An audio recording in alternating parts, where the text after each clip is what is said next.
እንግዳ በክፍል 49 ኤልሹ የመሲን ያስቀመጠችውን ፋይል ወስደው ነበር ያለቀው። ሰላም ሰላም ውድ ቤተሰቦች እንደምናላችሁ። እንግዳ በክፍል 50 ይዤላችሁ መጥቻለሁ። መሲ እንግዲህ ፋይሉን ለቤሉል ልትሰጠው ስትል ፋይሉን ካስቀመጠችበት አላገኘችውም ማለት ነው። ቤሉል ምንድነው መሲ ምን ሆነሽ ነው ተደናገጥሽ እኮ ሲላት፣ ወይኔ ቤሉል ጉድ ሆንኩኝ፣ ያስቀመጥኩት ፋይል የለም እዚህ ነበር ያደረግኩትኝ፣ ቅድም እኮ ልሰጥህ ነበረ እና ከማዬ ጋር እያወራሁ ስለነበር በኋላ እሰጥሃለሁ ብዬ ነው። ቆይ አንቺ ለምንድን ነው እዚህ አስቀመጥሽ ሲጀመር ማለት ለምን ትራስ ውስጥ ማስቀመጥ አስፈለገ ሲላትኝ፣ በጣም አስፈላጊ ፋይል ነው፣ ቆይ ማን ሊወስደው ይችላል አሁን እያለች ነበረ።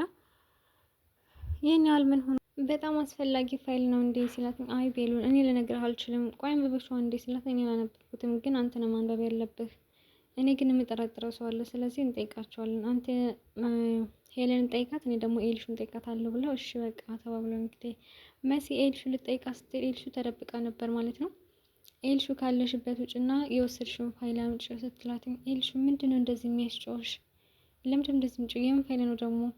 ይኸውልሽ አንቺ የወሰድሽው ፋይል እንደዚህ ቀላል ፋይል አይደለም፣ ለአንቺ ደግሞ ምንም አያደርግልሽም፣ ስለዚህ አምጪ ስትላት፣ ቆይ አንቺ እንዴት ብትደፍሪ እንደዚህ የምትናገሪኝ? እኔ ሌባ ነኝ እያልሽ ነው? ከአንቺ ክፍል አልገባውም፣ ሲቀጥል ደግሞ ፋይል አላየሁም፣ አሁን ከክፍሌ ቀጥ ብለሽ ውጭ።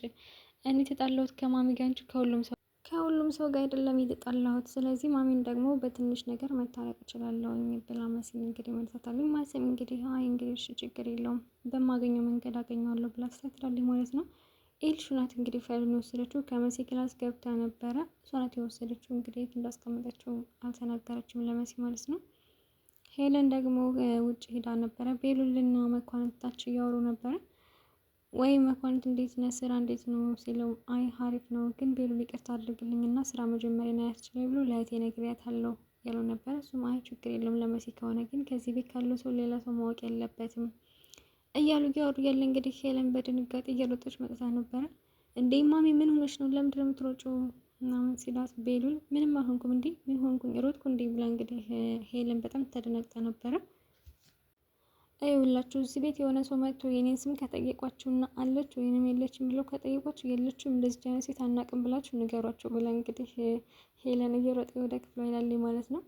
ቤሉል ማሚ ምን ሆነች ነው ብሎ ተከትሏት ሄዶ ነበረ። እንግዲህ ስልክ እያወራ የነበረው ደግሞ ከቴዲ ጋር ነው ማለት ነው። እባክህን ቴዲ ጉድ ሆንኩልህ፣ በጣም ፈርቻለሁ፣ እባክህን ከዚህ ጉድ አውጣኝ እያለች ስልክ ስታወራ የምን ጉድ ነው እያለ ቤሉል እያዳመጣት ነበር ማለት ነው። ቴዲ ምንድን ነው የተፈጠረው? የተፈጠረው ነገር ለምን ተረጋግተሽ አትነግሪኝም? ምንድን ነው የሆንሽው? በመጀመሪያ ተረጋጊ እያላት ነበረ።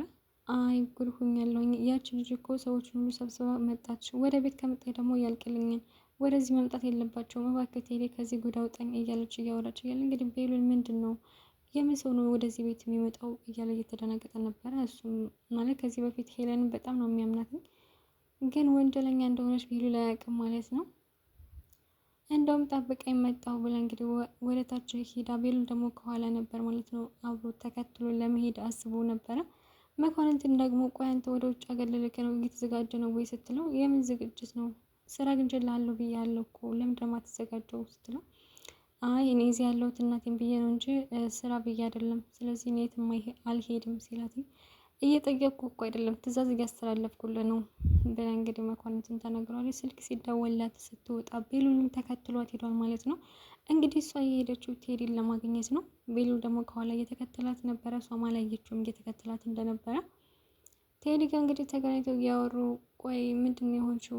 ልጅቷን እኮ አየኋትኝ፣ እንደው ያቺ ተንከሴስ ልጅ ናት እንደዚህ ያደረገችው ስትለው ለቴዲ ማለት ነው። ቴዲ ደግሞ እንዴ እሷ ምን ታርግ፣ ሰው አስቸግሯት ነው የሚሆነው እንደዚህ ያደረገችው እንጂ የእሷ ጥፋት አይደለም ሲላት፣ እንዴ አንተ በዚህ ሰዓት ለእሷ ትደረብላታለህ እንዴ? ጉድ ሆንኩ እያልኩ እንዴ መደረብ ሳይሆን ይሄው ጥፋተኛ እንዳልሆነች እየነገርኩሽ ነው። ሰዎች ሲያስጨንቋቸው ይሆናል እንግዲህ ይዛቸው እየመጣቸው እያላት ነበር ቴዲ።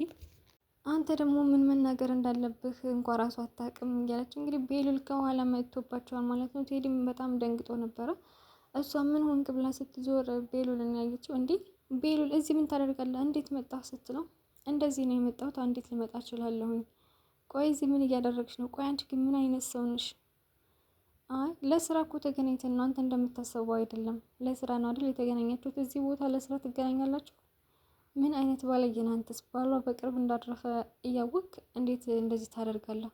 ቤሉል ስርዓት ያዝ፣ ምንም ነገር የለም፣ ለስራ ነው የተገናኘ ነው አልነው። አዎ ቦታው ደስ ስለሚል ነው እዚህ የተገናኘን። እዚህ ቦታ እናንተ አይደላችሁም የምትገናኙት። እዚህ ቦታ የሚገናኙት ፍቅረኛሞች እና እንዲሁም ደግሞ ወጣቶች ናቸው። እናንተ እኮ ትልቅ ሰዎች ናቸው፣ እንዴት እዚህ ቦታ ትገናኛላችሁ እያላቸው ነበረ ቤሉል። አይ ቦታው ደስ ስለሚል ነው ቤሉል፣ እባክህን ተረጋጋ። እናትን ደግሞ እንደዚህ መናገር የለብህም በጣም እየረብሽከን ነው ሲሉ፣ በጣም ረብሽኳችሁ እንዴ ብሎ እንግዲህ ቴዲን መትቶታል ማለት ነው። ሄለንን አንቺ ግን በጣም ታሳፍሪያለሽ። ለካ አባቴ በፍቅርሽ ታውሎ ነው እንጂ አንቺ በጣም መጥፎ ሰው ነሽ። እንደውም እኔ እዚህ ቁሜ ራሴን አላዋረድም፣ ከቤት ስትመጪ እንነጋገራለን ብሎ እንግዲህ ሄለንን ጥሏት ሄዷል። ቴዲንም አንዴ በቦክስ መትቶታል ማለት ነው ቤሉል። ወይኔ ቴዲ ተጎዳህ እንዴ ምናምን እያለች ቴዲም እንግዲህ ትቸው ነው እንጂ ሁለተኛ ግን አልተውም። ዛሬ ግን ምሬዋለሁ እያለ ነበር ከተመታ በኋላ። አረ ችግር የለውም ለዛሬ ከተረፍክ ለሌላው ጊዜ ችግር የለውም ብላ ሄለንም እንግዲህ ተለያይተዋል ማለት ነው። ቴዲ ደግሞ ኑሻን ከመንገድ አግኝቷት ነበረ። ቆይ አንተ ምንድነው ለምንድነው አንቺስ እንደማያውቀኝ ሰው የምታልፊኝ ሲላት፣ አዎ አንተ አላቅህም እኮ ማቅ መስሎኝ ነበር ግን አላቅህም። ሲቀጥል ከኔ እና ከእቴ ከቤተሰቦች ምንድነው የምትፈልገው እያለችው ነበረ። አይ እኔ ምንም አልፈልግም ግን የሆነ መልእክት ለመሲ አድርሽልኝ ሲላት፣ ምንድነው ማደርስልህ? ቆይ ለምንድነው ያለ ምክንያት የዘጋችኝ? እሱን እኔ ሳይሆን መሲን ነው መጠየቅ ያለብህ ብላ እንግዲህ ልትሄድ ስትል፣ ቆይ እሺ ይሄንን መልእክት አድርሽልኝ፣ ሲቀጥል ይሄን ስጦታ ስጠትኝ፣ ስጦታው ምን እንደሆነ ታውቃለች፣ እሷ ራሷ ስለ ስጦታው በደንብ ታውቃለች ብሎ፣ እሺ በቃ ይሄን ብቻ ነው የምተባበር ብላ፣ ግን አንቺ እንዴት ነሽ? የራሴን ብቻ እኮ እንትን እያልኩ ያንቺ እንደነሳ አልጠየቅሽ። አይ እኔ ደህና ነኝ መጠየቅ ደግሞ አያስፈልግም ስትለው፣ ደህና ነኝ ያለሁት እኮ ደህና አይደለም እኔ ደህና ነኝ ያልኩ አይደል እንዲ አሁን ልሄድበት ብላ እንግዲህ ትታዊዳለች ማለት ነው። ቴዲም እንግዲህ ለመሲ እየላከላት ጌጥ ነው ማለት ነው። ይህንን ስታይ እንደምትረጅኝ ተስፋ አደርጋለሁ እያለ መሲ እንግዲህ መፈለጓን ቀጥላለች። ወይኔ ጉዴ መጥፋት የለበትም ሲጀመር ይሄ የልጁ ህይወት ነው እያለች ነበረ። እንግዲህ ምንም አላገኘችውም ማለት ነው። እንግዲህ መንሻ መታ እህቴ እንዴት ነሽ ስትላት፣ ቆይ አንቺ ደግሞ የት ውለሽ ነው እስካሁን ድረስ ከቤት አላየሁሽም ወይ እህቴ ዛሬ በጣም ደስ ብሎኛል ስራ አገኘሁ እያለቻት ነበር። እና ስትሄድ ሳትነግሪ ስትመልሽ ነው እንዴ የምትነግሪኝ?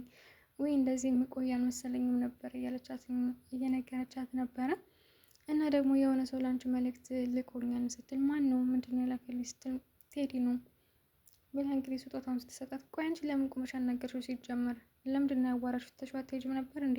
እህቴ ያው ከፊት ሲቆም አዋራሁትኝ ደግሞ በስርዓት ነው ያዋራኝ ስትላት፣ እሱማ መቅለስ ስለሱ ይችልበታል ለዚህ ማን ችሎት እያለች ነበረ። በቃ እኔ ልሄድ ብላ እንግዲህ፣ ቆየ እንጌጥ እኮ ለማገባት ሴት ብቻ ነው የምሰጣት የእናቴ ነው ብሎ ነበረ። ታዲያ እንጌጥ ለምንድን ነው ለእኔ የሰጠኝ እያለች መሲ ብቻዋን እያወራች ነበረ። ለማንኛውም ለመጨረሻ ጊዜ ሂጅ አገኘዋለሁኝ ብላ እንግዲህ ወስናለች ማለት ነው። ቆይ አሁን ልሄድ አልሄድ እያለች ነበር። ኑኑሻና መኳንንት ደግሞ እያወሩ ነበረ። ወይ እህቴ እንዴት ነሽ እያለች፣ ደህና ነኝ። አይንዬም እንዴት ነሽ ነው የት ሄደሽ ነው ዛሬ አላየሁሽም? ወይማ የዚሁ ነበርኩኝ እንዴ በሀሳብ ሄድሽ እኮ ልጅ፣ እንደው ያንቺ የትምህርትሽ ነገር በቃ ውሃ በልቶት ቀረ። መኳንንትም እንዴ ለምን ውሃ ይበላውን? ሁልጊዜ ከሰው ቤት አንኖርም መችስ።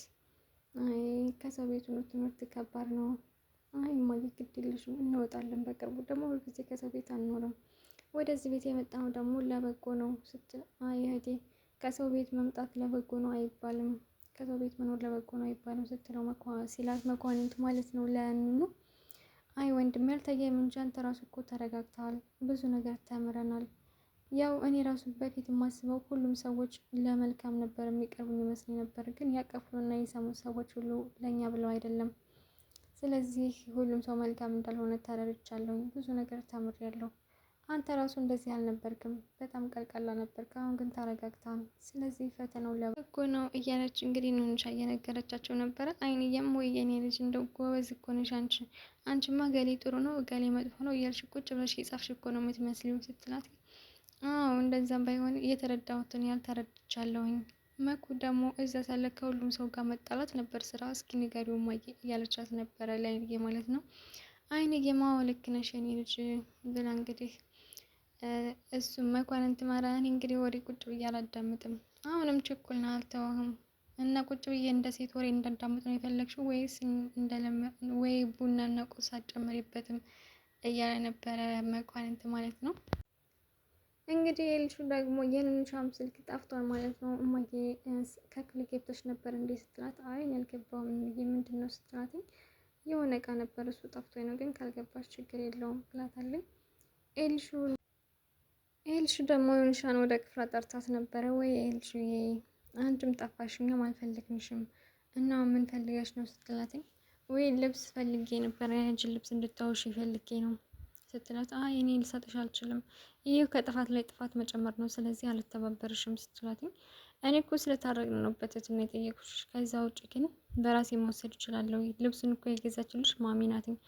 አዎ ራስሽ መውሰድ ትችላለሽ፣ እኔ ግን በፈቃደኝነት አልሰጥሽም ብላት። እንግዲህ ግን ኤልሹ አንድ ጥያቄ ልጠይቅሽ፣ ከክፍሌ ገብተሽ ነበር እንዴ ስትላት፣ ምንድን ነው እናንተ ዛሬ ክፍሌ የምትሉትኝ?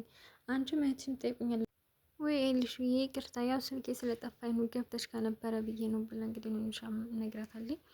ኤልሹ እንግዲህ እቃዋን ሰብስባ ወደ ጆ ሄዳለች ማለት ነው። ጆ ደግሞ ኤልሹ አሁን የወሰንሽው ውሳኔ ልክ አይደለም፣ እባክሽን ከቤተሰቦች ጋር ብትኖሪ ነው የሚሻለሽ። አንዴ ከወጣሽ መመለሱ ከባድ ነው። ምንም ሀብታም ቢሆኑ እንደዚህ ማድረግ የለብሽም ሲላት፣ እንዴ ጆ እየቀለድክ ነው? በዚህ ሰዓት እኔ ቀልድ አልፈልግም። እየቀለድኩ አይደለም፣ እኔ ላንቺ በጣም ነው የማስብልሽ። ስለዚህ ከቤተሰቦች መውጣት የለብሽም፣ በኋላ ይቆጭሻል እና ላንቺ ብዬ ነው ቢላት፣ እንግዲህ እንዴት እንደዚህ ታደርጋለህ ጆ? ቆይ ማን ፈርተ ነው? ለምንድነው ሀሳብን የቀየርከው? እኔ ከፈጣሪ ውጭ ማንን እንደማልፈራ አንቺም ራሱ ታውቂዋለሽ። ግን እኔ ለራስሽ ብዬ ነው፣ በኋላ ይቆጭሻል አሁን ያደረግሽው ነገር። እኛ ያለንበት እድሜ በጣም ከባድ ነው። ስለዚህ በስሜት ስለሆነ ነገሮች የምናደርገው የሚሰማን በኋላ ነው እና ላንቺ ብዬ ነው፣ ወደ ቤተሰቦች ተመላሽ ብሎ እንግዲህ ጆ መክሯታል ማለት ነው። ኤልሹም እንግዲህ ሁለተኛ ልጠይቅህ እባክህን አሁን አብረን እንሂድ ወደ ቤት ስትለው፣ አይ በፍጹም አይሆንም ብሏት፣ እንግዲህ አንተ ሁለተኛ ከህይወቴ እንዳትገባ፣ ተሳስተህ እንኳ ወደ ህይወቴ እንዳትገባ፣ በጣም ከሃዲ ነሽ ብላ ሰድባው እንግዲህ ሄዳለች። ኤልሹ እባክሽን ሌላትን ልትሰማው አልቻለችም። ሁለተኛ ወደ ህይወቴ እንዳትመጣ ብሏል ማለት ነው ጆን። አዶኒ ደግሞ ከኋላ ነበርና ጥሩ ነው ያደረግከው፣ ያሉት ጠፋ ስትል ነው መክረ የመለስካት እና ጥሩ አድርገሃል። ለጊዜው ምንም ላይ መስራት ይችላል፣ ግን በኋላ ታመሰግናለች ብሎታል አዶኒ። እባክህ ከእንግዲህ በኋላ ፊቴን ራሱ ልታዩ ፈቃደኛ አይደለችም። ወይኔ ጉዴ እንደዚህ ማድረግ አልነበረብኝም እያለ ነበረ ጆ። ልክ ነው ጆ ያደረገው ነገር ትክክል ነው። ምክንያቱም እስከ መቼ ከቤት ወጣት ትኖራለች? ኤልሹ ያው ነገሮችን የምታደርገው በስሜት ስለሆነ ነው እንጂ ከቤተሰብ ርቆ እስከ መቼ ነው ብሎ ነው እንግዲህ መልሶ የላካት ማለት ነው። ጆ ትክክል ነው የሰራው። መሲ ደግሞ ቴዲን ለማግኘት ውጭ ወጣ እየጠበቀችው ነበረ፣ እሱም አልመጣም ማለት ነው። ውድ ቤተሰቦች በክፍል 50 ይህን ይመስል ነበረ። በክፍል 51 እስከምንገናኝ ድረስ ቸር ሰንብቱ።